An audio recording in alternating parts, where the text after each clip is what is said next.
हैदराबाद जे पुरानी सब्जी मंडी भरिसां घर में सिलेंडर धमाको थियो आहे, जंहिंमें ज़ाल मुड़ुस समेत 4 ॼणा ज़ख़्मी थी पिया आहिनि। वधीक तफ़सील आहे असां सां टेलीफोन लाइन ते मौजूदु आहे मेहरान टीवी जो रिपोर्टर सलीम मल्ला। जी सलीम, छा तफ़सील आहिनि?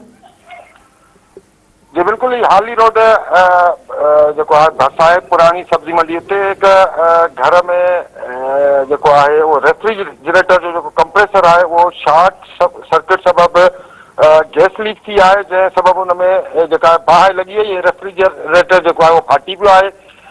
हादसे नतीजे में घर में जो मौजूद ज़ाल मुड़ुस ऐं 2 जेके ॿारड़ा आहिनि उहे मामूली ज़ख़्मी थिया आहिनि, जिन खे फौरी तौर ते सिविल अस्पताल हैदराबाद मुंतकिल किया वियो। खुशकिस्मती सां मामूली ज़ख़्मी थिया आहिनि, कंहिं क़िस्म जो को जानी नुक़सान न थियो आहे।